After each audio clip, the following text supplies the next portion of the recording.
Did not my reason argue in the old futile way from the little standard of the known?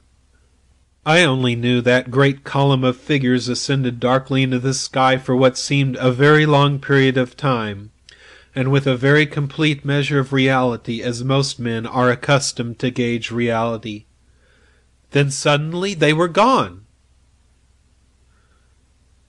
And once they were gone, and the immediate wonder of their great presence had passed, fear came down upon me with a cold rush. The esoteric meaning of this lonely and haunted region suddenly flamed up within me, and I began to tremble dreadfully. I took a quick look round, a look of horror that came near to panic, calculating vainly ways of escape, and then, realizing how helpless I was to achieve anything really effective, I crept back silently into the tent and lay down again upon my sandy mattress, first lowering the door curtain to shut out the sight of the willows in the moonlight, and then burying my head as deeply as possible beneath the blankets to deaden the sound of the terrifying wind. As though further to convince me that I had not been dreaming, I remembered that it was a long time before I fell again into a troubled and restless sleep, and even then only the upper crust of me slept, and underneath there was something that never quite lost consciousness, but lay alert and on the watch.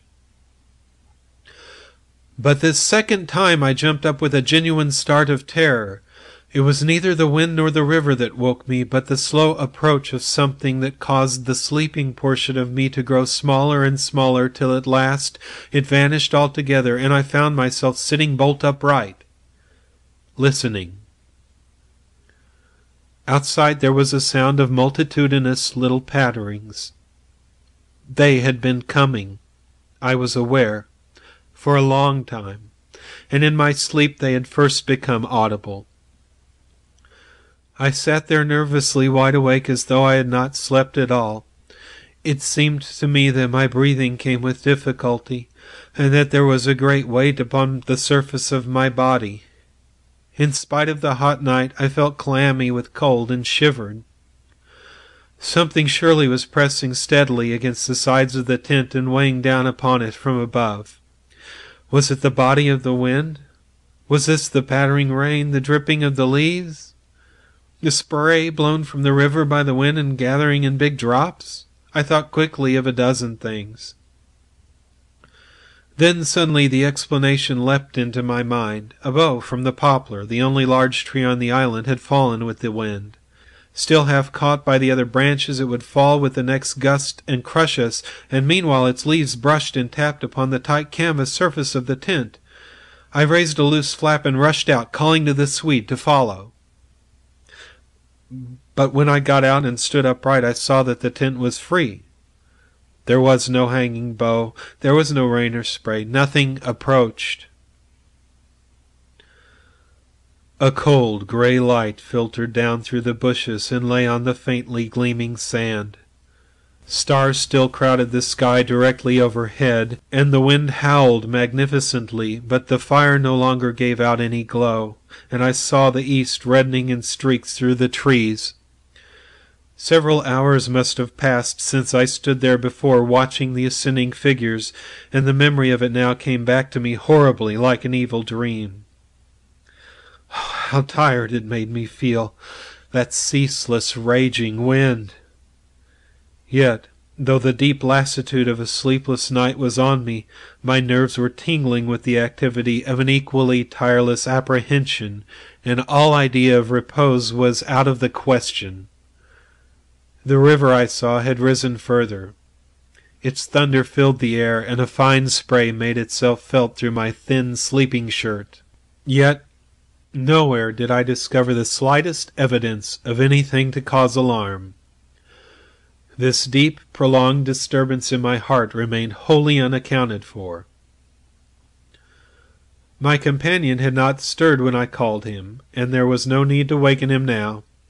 I looked about me carefully, noting everything, the turned-over canoe, the yellow paddles, 2 of them, I'm certain, the provision sack and the extra lantern hanging together from the tree, and crowding everywhere about me, enveloping all, the willows, those endless, shaking willows.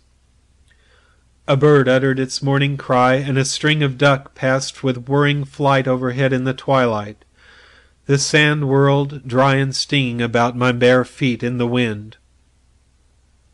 I walked round the tent, and then went out a little way into the bush, so that I could see across the river to the farther landscape, and the same profound yet indefinable emotion of distress seized upon me again as I saw the interminable sea of bushes stretching to the horizon, looking ghostly and unreal in the wan light of dawn.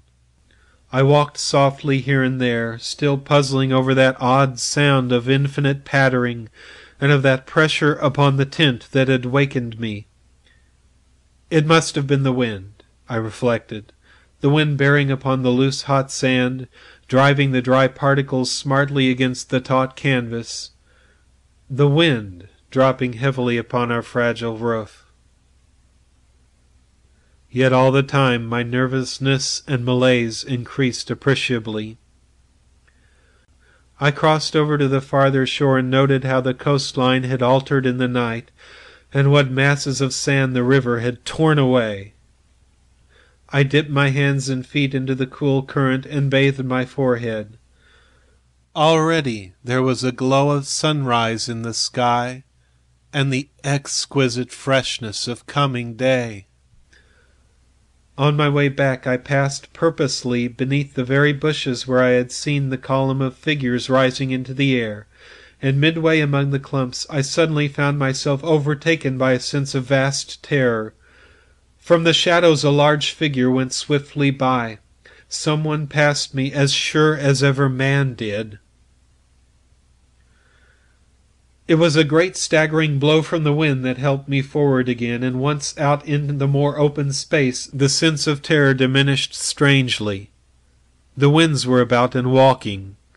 I remember saying to myself, "For the winds often move like great presences under the trees," and altogether the fear that hovered about me was such an unknown and immense kind of fear, so unlike anything I had ever felt before, that it woke a sense of awe and wonder in me that did much to counteract its worst effects.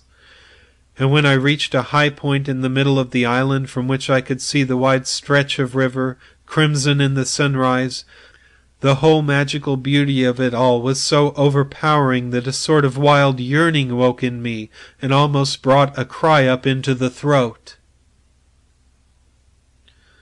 But this cry found no expression, for as my eyes wandered from the plain beyond to the island round me and noted our little tent half hidden among the willows, a dreadful discovery leaped out at me, compared to which my terror of the walking winds seemed as nothing at all.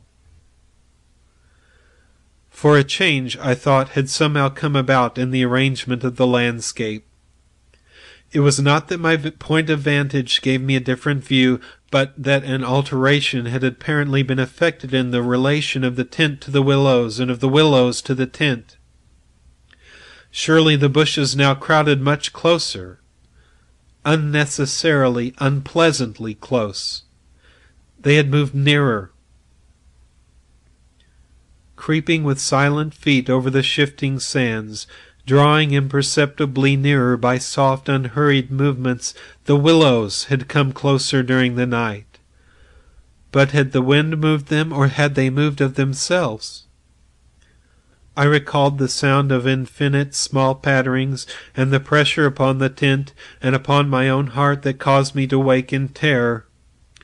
I swayed for a moment in the wind, like a tree, finding it hard to keep my upright position on the sandy hillock. There was a suggestion here of personal agency, of deliberate intention, of aggressive hostility, and it terrified me into a sort of rigidity. Then the reaction followed quickly. The idea was so bizarre, so absurd, that I felt inclined to laugh.